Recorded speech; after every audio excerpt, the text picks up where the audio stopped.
जय जवाहर, नमस्कार और स्वागत है आपका बैठका में। मैं हूं आपके साथ शैलेश पांडे। और साथियों, बैठका में इस समय जो विषय हो सकता है वो विषय है चुनाव का। चुनाव को लेकर दोनों ही दलों की, बचाए हम भाजपा की बात कर ले, कांग्रेस की बात कर ले या छोटे मोटे दलों की बात कर ले, प्रदेश में इस समय केवल एक ही शोर चल रहा है, वो है चुनाव का। कहीं टिकट वितरण का शोर है, तो कहीं पे नाराजगी और विद्रोह का शोर है, तो कहीं पे मुद्दों की बात हो रही है। तो आज हम जो बात कर रहे हैं, टिकट वितरण की बात कर रहे हैं। टिकट वितरण को लेकर भाजपा और कांग्रेस में क्या स्थिति है, कहीं पे क्या नाराजगी का दौर है, तो कहीं पे क्या नाराजगी का दौर थम गया है, क्या चुनाव का शोर शुरू हो गया है, प्रचार का शोर शुरू हो गया है। तमाम इसी मुद्दों को लेकर आज हम बात करेंगे और हमारा शीर्षक आज हमने रखा है, कहीं प्रचार का शोर तो कहीं नाराजगी का दौर।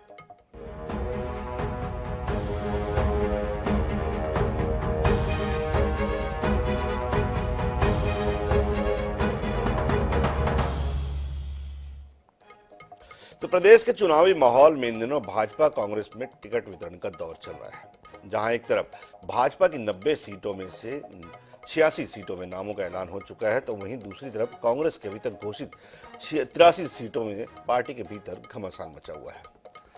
भाजपा में टिकट वितरण के बाद कहीं कहीं नाराजगी का शुरू देखने को मिले, लेकिन कांग्रेस में विधायकों और प्रबल दावेदारों के टिकट कटने के बाद सिर फुटअव्वल की नौबत है। चाहे वह बृहस्पति सिंह का मामला हो या फिर मोहित करकेट्टा का या फिर राजधानी रायपुर से ही महापौर एजाज ढेबर की दावेदारी का। इनके टिकट कटने के बाद पार्टी को लेकर विरोध के स्वर खुलकर सामने आ रहे हैं। कांग्रेस जहां इसे पार्टी का अंदरूनी मामला बता रही है और विरोध सुलझा लेने की बात कह रही है, तो भाजपा इस मामले में कांग्रेस पर तंज कसने से बाज नहीं आ रही है। वहाँ के लोगों के साथ घोर अन्याय हुआ है। मुझे तो कोई बात नहीं साहब, हम लोग तो कांग्रेस के कार्यकर्ता हैं, उसके करते हैं, लेकिन मुझे बड़ा देखकर आश्चर्य होता है और घुटन सा का महसूस होता है कि आदरणीय टी.एस. सिंहदेव पंचायत मंत्री रहते 4 पन्ने के पेज में एक रिजाइन इस्तीफा लिखते हैं और कांग्रेस सरकार के ऊपर आरोप लगाते हैं कि 7 लाख प्रधानमंत्री आवास का आपने पैसा नहीं दिया, इसलिए हम इस्तीफा दिए हैं। और लगातार राहुल जी और खड़गे जी सबने कहा 75 पार हम सीट जीत कर आएंगे। उसको भी चुनौती देते हुए सिंहदेव साहब ने कहा कि 50 से 58 सीट ही हम चुनाव जीत पाएंगे। ऐसा कह के उनको भी सुपर सीट करने का काम किया, चुनौती देने का काम किया। इसके बाद भी कांग्रेस मौन क्यों रही, मुझे बात समझ में नहीं आया। बाल हट के कारण आपने देखा होगा टी.एस. सिंहदेव साहब से कांग्रेस डर गई है। इस बात की डर गई है कि ठोको ताली वाले के चक्कर में पंजाब चला गया, ग्वालियर महाराजा के चक्कर में मध्य प्रदेश चला गया, सरगुजा महाराज के चक्कर में छत्तीसगढ़ नहीं चल जाए। इस कारण उसके बाल हट के कारण टी.एस. सिंह जो बात बोल रहे हैं, इसीलिए उनको आज मौका में डिप्टी सीएम भी बनाया गया, सीईसी के मेंबर भी बनाया गया और इसलिए कांग्रेस उनके तरफ मजबूर होकर झुक चुकी है। मैंने वही बताया कि जो टिकट मिले या कटे, आधार इसका सर्वे था। तो बृहस्पति सिंह का टिकट कटा, मैंने काट दिया, ये बात नहीं है। सर्वे में अगर ये आया होगा कि इनके जीतने के चांस कम है, तब कटा होगा। छन्नी के साथ भी कहीं ना कहीं ऐसी बात हुई होगी। आप सर्वे से सहमत हैं नहीं हैं वो एक अलग बात है, लेकिन आधार सहमत रहो, सर्वे ही रहा। वो सारे अंतर विरोध खुलकर सामने आने लगे हैं जो वर्षों से लोगों के बीच चर्चा का विषय था। कभी किसी की नाराजगी, कभी किसी का इस्तीफा, कभी का रूठना, किसी का मनाना, ये लगातार ये खेल चलता रहा। और जय वीरू की जोड़ी तो पहले से ही खंडित हो चुकी है, टूट चुकी है। और जय वीरू की जोड़ी टूटने का सबसे बड़ा उदाहरण यही हो सकता है कि जन घोषणा पत्र में अपने को अलग करने का निर्णय जो लिया, ये बताता है कि उन वादे और विश्वास को जब कांग्रेस ने तोड़ा है, तो फिर टीएस ने क्यों उस समिति में रहूं। और अब चुनाव के टिकट का वितरण भी शुरू हुआ है और उसमें जो नाम निकल के आ रहे हैं वो निश्चित रूप से लोगों के कांग्रेस की लिस्ट ना होके अलग अलग व्यक्तियों की सूची दिख रही है। बृहस्पति जी का स्टेटमेंट जो आया है या उनकी जो प्रतिक्रिया आई है, उसका स्पष्ट कारण सिर्फ एक ही नजर आ रहा है कि टिकट कटने के लिए दोषी वो टी.एस. सिंहदेव को ही मान रहे हैं और उनके बीच आपस में टकराव आज का नहीं है, पहले से है।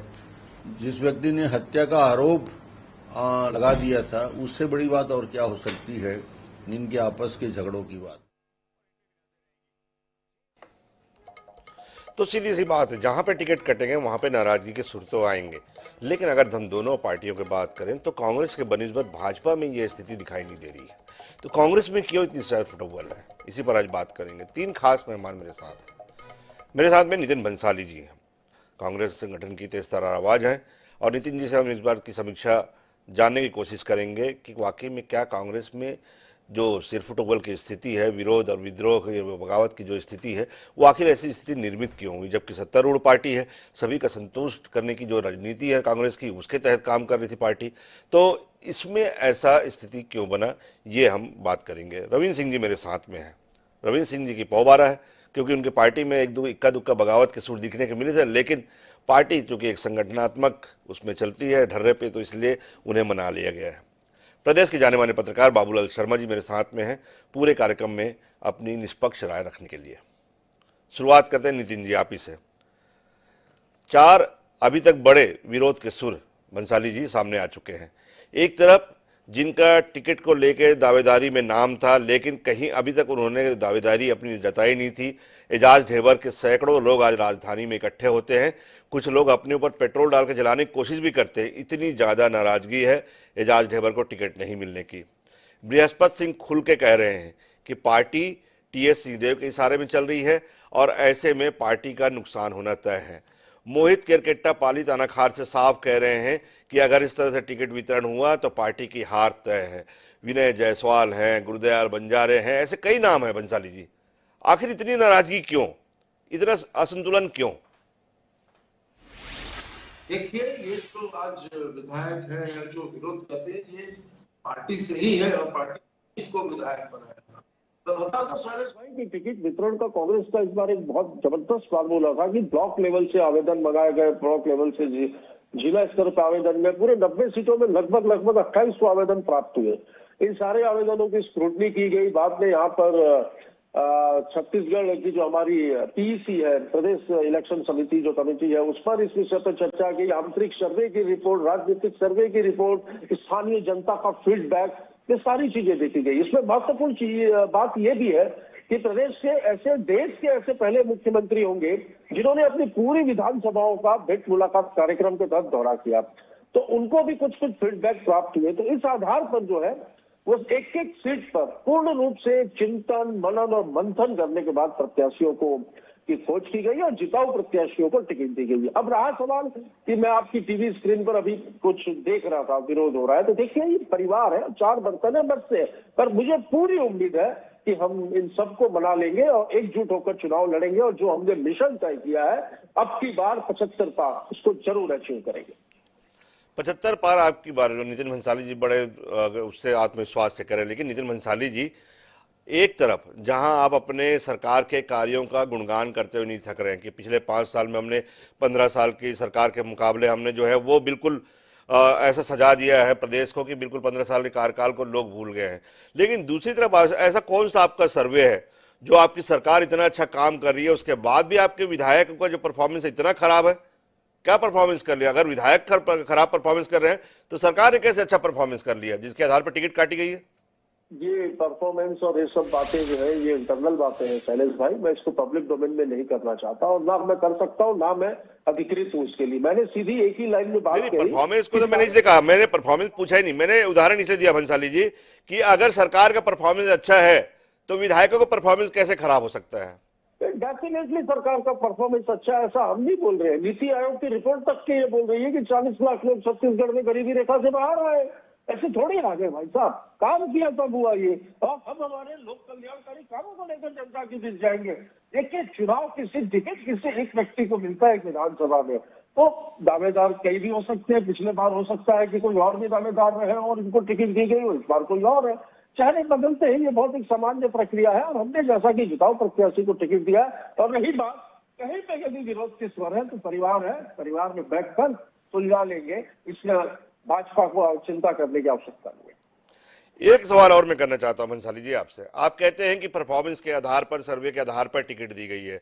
एक तरफ, चलिए मैं एक ही एग्जांपल देता हूं, मेरे पास वैसे कई एग्जांपल है लेकिन मैं एक एग्जांपल देता हूं छोटा सा आपको। दरसीवा पिछले 5 साल तक और उससे पहले 20 साल तक योगेंद्र शर्मा जी, शहीद योगेंद्र शर्मा जी सक्रिय रहे। पिछले 5 साल तक धरसीवा में अनीता शर्मा जी सक्रिय रही, लगातार लोगों के बीच जाती रही। छाया वर्मा जो वहां पे कभी नहीं गई, उसके बावजूद छाया वर्मा को आपको टिकट, आपके यहाँ से टिकट मिलती है और अनीता शर्मा का टिकट काट दिया जाता है। उदयराम वर्मा जो वहां के प्रॉपर निवासी हैं, जो लगातार वहां पे लोगों के बीच में, उसकी टिकट काट दी जाती है। दुर्गेश वर्मा जो वहां पे ब्लॉक अध्यक्ष हैं, जो तमाम वहां पे चीजों को जो संभाल रहे हैं कांग्रेस की, उसकी टिकट काट दी जाती है। लेकिन छाया वर्मा को भी, तो ऐसे में नहीं कहेंगे आप पैराशूट कैंडिडेट उतारा है आपने? आप ये कैसे डिसाइड कर सकते हैं नरेश भाई कि छाया वर्मा बिल्कुल गई है, लगातार सक्रिय रही है। और जैसा कि मैंने कहा, सभी सर्वे के बाद सारी चीजों पर एक एक सीट पर चिंतन, मनन और मंथन करने के बाद प्रत्याशी का चयन हुआ है। और ये तय है कि जिनको टिकट नहीं मिली है वो भी हमारे लोग हैं, जिनकी टिकट कटी है वो भी हमारे लोग हैं। हम सब एकजुट होंगे, एक परिवार के सदस्य के रूप में बैठकर हम बात करेंगे और कहीं पे कोई अंतर विरोध या अंतर कलह नहीं होगा। और जैसा कि मैं कह रहा हूँ कि अब की बार 75% हम हमारा टारगेट अचीव करें। 10 विधायक सरकार से बाहर, फिर भी 75 पार। लेकिन हम नितिन भंसाली जी का आत्मविश्वास जो है उसको स्वीकार करते हैं। कुछ न कुछ तो कारण होगा। भंसाली जी संगठन से जुड़े हुए नेता हैं और काफ़ी करीब हैं सत्ता के, तो कुछ न कुछ तो ऐसा आत्मविश्वास होगा जो उन्हें इतना बल दे रहा है। लेकिन रविंद्र सिंह जी, एक तरफ आप कांग्रेस के टिकट वितरण पे या उसके बाद बगावत पे आप हंसते हैं, दूसरी तरफ गणेश राम भगत के लोग आपके रास्ते पे बैठ के धरना देते हैं, आपके प्रदेश अध्यक्ष को, आपके प्रदेश प्रभारी को अंदर नहीं जाने देते हैं। तीसरी तरफ आप जिन्हें टिकट देते हैं उनके विरोध में बस्तर में लोग धरने पे बैठ जाते हैं। चौथी तरफ आप ऐसे लोगों को टिकट देते हैं जिन्होंने, रेणुका सिंह, मैं इतना बड़ा नाम ले सकता हूँ, रेणुका सिंह को पैराशूट प्रत्याशी बता रहे हैं आपके भाजपा कार्यकर्ता, और 161 लोग सामूहिक इस्तीफा देते हैं, और उसके बाद आप कांग्रेस पे हंसते हैं। बिल्कुल, कांग्रेस पे हंसने का प्रॉपर कारण है। और भारतीय जनता पार्टी के जिन टिकटों का वितरण हुआ है उसमें अंतर विरोध या कोई रोड पे आ रहा है तो उसके भी कारण है। अभी तो सबसे बड़ी, आप रेणुका सिंह की बात कर रहे हैं, वो तो सांसद हैं, केंद्रीय मंत्री हैं। पैराशूट क्या होता है आपको पता हो? ये बोल रहे थे बहुत सर्वे का, क्या गिरीश देवांगन का सर्वे राजनांदगांव में नाम में शामिल था क्या? क्या ब्लॉक स्तर से उन्होंने आवेदन दिया? क्या कांग्रेस के लोगों को डॉक्टर रमन सिंह के सामने प्रत्याशी नहीं मिला? एक राजनांदगांव में इनके महापौर है भाई कांग्रेस के, वो प्रत्याशी नहीं हो सकती थी?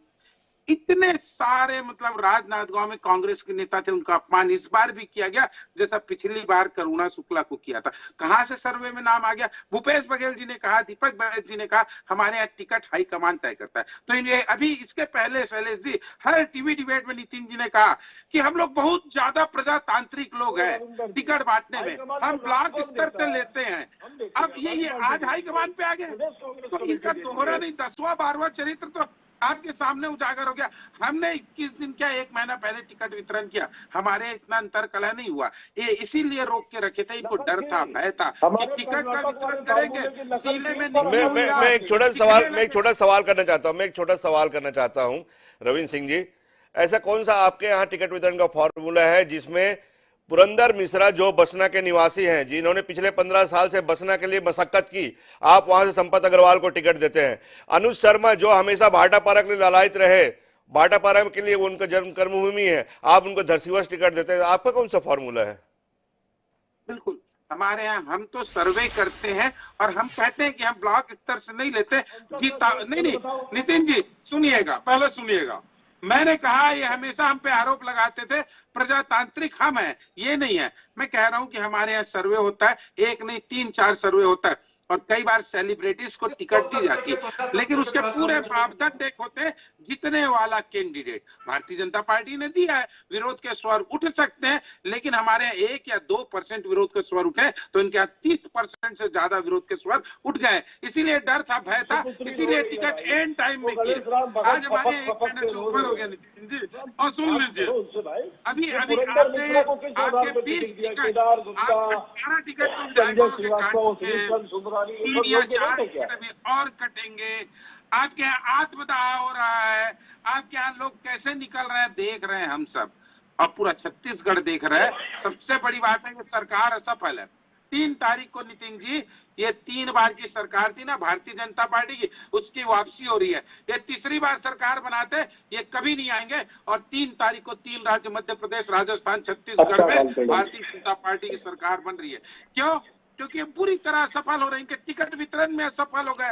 पूरी तरह से असफल है। कार्यशैली में मैं नहीं चाहता। रविंद्र जी मैं एक सवाल करना चाहता हूं।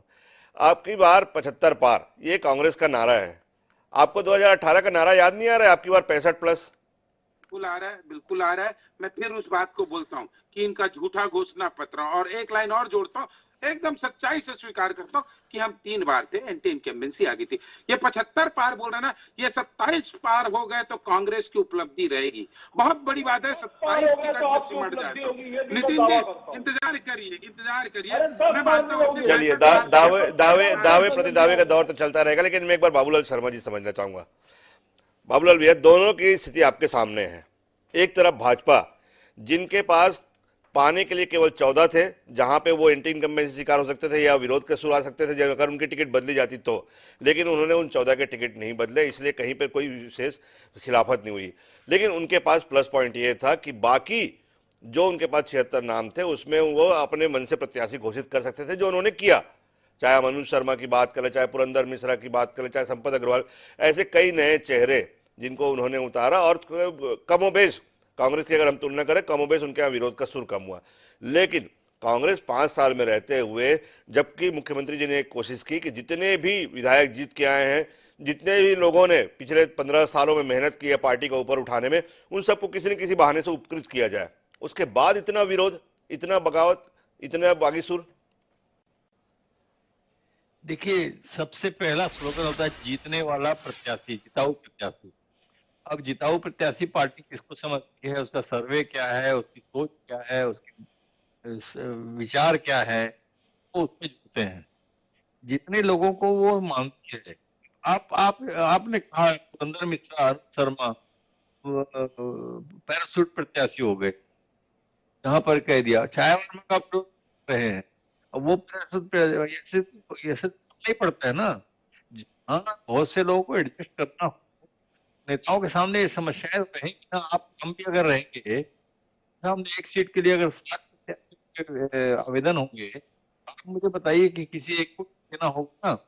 6 तो नाराज होंगे, नाराज नहीं होंगे तो कम से कम असंतुष्ट तो होंगे। तो वो परेशानियां तो दोनों पार्टी में आती है, उस पार्टी में भी आई। उन्हें नाम दिए हैं, वो नाम देने में 14 विधायक थे, कोई नहीं थे, तो वो नहीं आया किसी का टिकट काटने जैसी प्रसंग नहीं आया। लेकिन बहुत से लोग जो लोग पहले लड़ चुके थे, नाम थे, 44 नए नाम आए, उसका अपना नव प्रयोग पार्टी, भारतीय जनता पार्टी को मैं कहता हूँ, तो उसने नया प्रयोग किया। कुछ नहीं, 14 के बाद हम नहीं लेना है, 14 ही तो हमारी लाइबिलिटी, 14 के बाद तो मिलेगा। तो 44 नए प्रत्याशी आ रहे हैं। बाबूलाल भैया, मैं कुछ देर में आपके बताऊंगा। आपके आवाज में कुछ दिक्कत है, मैं दोबारा तकनीकी टीम से कहता हूं कि आपके एक संपर्क करें फोन से, मैं कुछ देर में आऊंगा। लेकिन नितिन भंसाली जी, आपके चाहे प्रदेश अध्यक्ष हो चाहे मुख्यमंत्री जी हो, बार बार कह रहे हैं कि जो नाराजगी के सुर हैं उन्हें मना लिया जाएगा। कैसे मनाएंगे? जिनकी टिकट कटी है उन्हें कैसे मनाएंगे? आपके 3 विधायक, जहां तक मेरी जानकारी आ रही है, अभी हमारे जो वो हैं संवाददाता हैं उनके माध्यम से जो जानकारी है, जब आपके कहा था ना कि आप कैसे कह सकते हैं, तो मैं इस आधार पर कह सकता हूं कि हम लोग भी खबरों के माध्यम से बनाते हैं। आपके 3 विधायक बागी लड़ने की फिराक में हैं। बृहस्पति सिंह कह रहे हैं कि मैं पार्टी का प्रचार नहीं करूंगा। तो कैसे मनाएंगे ये विरोध को? समझाएंगे कैसे? डैमेज कंट्रोल कैसे करेंगे? वो जो आप बोल रहे हैं ना, फिराक में सबको बैठा के बात की जाएगी, और ऐसा नहीं है कि उनकी जानकारी में ये बात नहीं होगी कि उनकी टिकट कटनी है। जहां तक जो सर्वे रिपोर्ट और सारी चीजें जो थी, वो कहीं न कहीं उनको भी इस बात की जानकारी थी। मैंने ऐसा कि कहा कि ये परिवार है, परिवार होते हैं, 4 लोग होते हैं, विचार कुछ लोगों के बदल सकते हैं, कुछ लोग नाराज भी होते हैं, पर परिवार का जो मुखिया होता है उसका दायित्व होता है कि वो परिवार के सदस्यों को सबको समझा बुझाकर एकजुट करे। तो निश्चित तौर पर ये हमारा परिवार है और ये आंतरिक मामला है, और इस मामले को बिल्कुल निश्चित तौर पर आप 2 से 3 दिन के अंदर आंतरिक मामला तो हम तब कहते हैं जब ये घर के अंदर बात रहती है ना, तो सड़क में दिखने लगी है बात, इसलिए इसको बाहर मामला में कह रहे हैं। बहरहाल मैं एक बार बाबूलाल शर्मा जी के पास चलता हूँ फिर से। बाबूलाल भैया, मैंने जो सवाल किया था उसका तो आपने जवाब दिया, लेकिन दूसरी बड़ी बात यह पैराशूट कैंडिडेट को लेकर जो आपने कहा, अगर मान लो शैलेश नितिन त्रिवेदी, उनका किस सर्वे में नाम आया होगा, अनुज शर्मा चलो चलो हमने मान लिया कि चलो वहाँ पे करीब रहते हैं इसलिए आ गए भाजपा की अगर हम बात करें, लेकिन कांग्रेस के आपको छाया वर्मा को लेके जैसे आपने कहा, जैसे कि रविंद्र सिंह ने उदाहरण दिया कि वहाँ पे गिरीश देवांगन जी का, राजनांदगांव में गिरीश देवांगन जी का कैसे जिताऊ प्रत्याशी मान सकते हैं, कैसे सर्वे में उनका नाम आ सकता है? कि मैं आपको सबसे पहले एक बात कहा, कुछ लायबिलिटीज होती है, कुछ लोगों को एडजस्ट करना जरूरी होता है, आप उस बात को शायद सुने भी होंगे। तो कुछ ऐसे नाम होते हैं जिनको टिकट देना आवश्यक होता है, चाहे कहीं से भी दें। तो ऐसे नाम बहुत सारे हैं जो कांग्रेस में टिकट पाए हैं। आप एक चीज देखिए कि भारतीय जनता पार्टी में जो टिकट बटी है 44 नए चेहरों की, उसमें से आधे से ज्यादा लोग वहां पर हम भी नहीं जानते, जो दैनिक रूप से इन लोगों के आसपास रहते हैं। अब हमको भी नहीं मालूम कि कौन है, अब हम पता लगा रहे हैं कि कौन है। लेकिन जो है भारतीय जनता पार्टी की 44 टिकट बांटने के चक्कर में उनके सेकंड लाइन के एक भी नेता को टिकट नहीं मिली, सारे मुंह ताकते रह गए। उनको कई लोगों को तो मैं जानता हूं जिन्होंने अपने पोस्टर छपवाने शुरू कर दिए थे और ये मान के चल रहे थे कि हमारा तय है। और कई जगह ऐसा, खाली रायपुर उत्तर की बात नहीं कर रहा हूँ, कितने नाम है सेकंड लाइन में, सारे के सारे वैसे ही खड़े रह गए, चौथी और तीसरी लाइन वाले ले उड़े टिकट को। तो वो हर पार्टी में होता है, ये कुछ लायबिलिटीज रहती है, कुछ सोच होती है, कुछ विचार होते हैं, कुछ नेताओं की जिम्मेदारियां होती हैं, कुछ नेताओं के ऊपर उन लोगों की लायबिलिटी हो जाती है कि इनको कुछ करना है। तो वो सारी चीजें, एक सर्वे फरवे, ये सब बातें दिखावे की बातें हैं। सर्वे कुछ मायने में माने जा सकते हैं, लेकिन सर्वे वरे का कोई मायने नहीं। अगर सर्वे का मायने होता तो जगदलपुर में टिकट जो है वो रेखचंद जैन को मिलती। तो ये इस तरह से जो है, ये सर्वे वरे का मकसद जो है वो इसके लिए रहता है कि जब किसी को टिकट देना नहीं होता है तो सर्वे का नाम आ जाता है। तो ये सारी चीजें हैं। देखिए, जब ये विवाद क्यों होते हैं, पार्टी आपको नेता बनाती है, कार्यकर्ता से नेता बनाती है। पार्टी से बड़ा अगर कोई कार्यकर्ता बन जाता है तो उसका दिमाग जो है वो ऊपर चला जाता है पार्टी से, और वो उस चीज को समझने लगता है कि बस मैं ही हूँ शब्द जिसके दिमाग में घूम गया तो वो निश्चित रूप से जो है विद्रोही हो जाता है या असंतोषी हो जाता है, संतुष्ट नहीं होना चाहता, मानना नहीं चाहता, कुछ पाना चाहता है। तो ये स्वार्थवश जो है कई लोगों की ऐसी असंतोष सामने आते हैं, और कुछ जो है स्वाभाविक संतोष आता है, जो उसके योग्य रहते हैं और वो फिर टिकट नहीं मिल पाती, तो उनको दुख होता है कि मैंने इतना काम किया, इतना सब सेवा की, इतना सब ये हुआ, उसके बाद भी मुझे टिकट नहीं मिली। और हर कार्यकर्ता चाहता है कि उसे टिकट मिले। हजारों आवेदन के बीच में देना तो 90 है। अब बाकी के जितने जो 9000, अगर 10,000 आवेदन आए तो 9010 तो नाराज होने ही होने हैं। इसलिए जो है ये स्वाभाविक प्रक्रिया है, दोनों पार्टियों में स्वाभाविक प्रक्रिया है। लेकिन एक बात सही है, कांग्रेस कुछ ज्यादा ही प्रजातांत्रिक पार्टी है, तो कांग्रेस में जरा आवाजें जल्दी निकलती है, और Bharatiya Janata party cadre party है, आवाजें जरा बाद में कैडर बेस्ड पार्टी, इसलिए वहां से आवाजें कम निकलती है। लेकिन कांग्रेस में आवाज अगर ज्यादा निकल रही है तो उसका कारण यह कि लोकतांत्रिक तरीका उन्होंने टिकट वितरण के लिए अपनाया था। बहरहाल एक चीज साफ हो जाती है, जैसे कि बाबूलाल शर्मा जी ने कहा कि भले ही ये सर्वे का आधार बनाया गया हो, भले ही जिताऊ प्रत्याशी का आधार बनाया गया हो, लेकिन ये बात सही है कि संगठन के सामने कुछ न कुछ ऐसी मजबूरियां जरूर होती है जिनकी वजह से कुछ ऐसे लोगों को भी टिकट देनी पड़ती है जो जनता के बीच में, चाहे वो एक्सेप्टेबल ना हो, उनको जो है व्यवहारिक ना लगे, चाहे हम उन्हें पैराशूट कैंडिडेट कह लें या फिर जो है सेलिब्रिटी कैंडिडेट कह लें, जैसे कि बाबूलाल शर्मा जी कह रहे थे। लेकिन विरोध के स्वर तो उठेंगे। ये पार्टी की इसमें कुशलता देखनी होगी कि किस तरह से विरोध को स्वर को दबा सकती है अगर उन्हें 75 पार जाना है तो। लेकिन रविंद्र सिंह जी जैसे कह रहे थे कि ये केवल अंदरूनी कलह नहीं बल्कि सड़कों पर दिखने वाला भी कलह बन चुका है, जो जनता को भी समझ में आ रहा है। देखना होगा कांग्रेस इस कलह से कैसे निपटती है, आने वाले समय में देखेंगे। आप सभी मेहमानों का बहुत बहुत धन्यवाद इस शो में जुड़ने के लिए। कल नए विषय के साथ फिर मिलेंगे।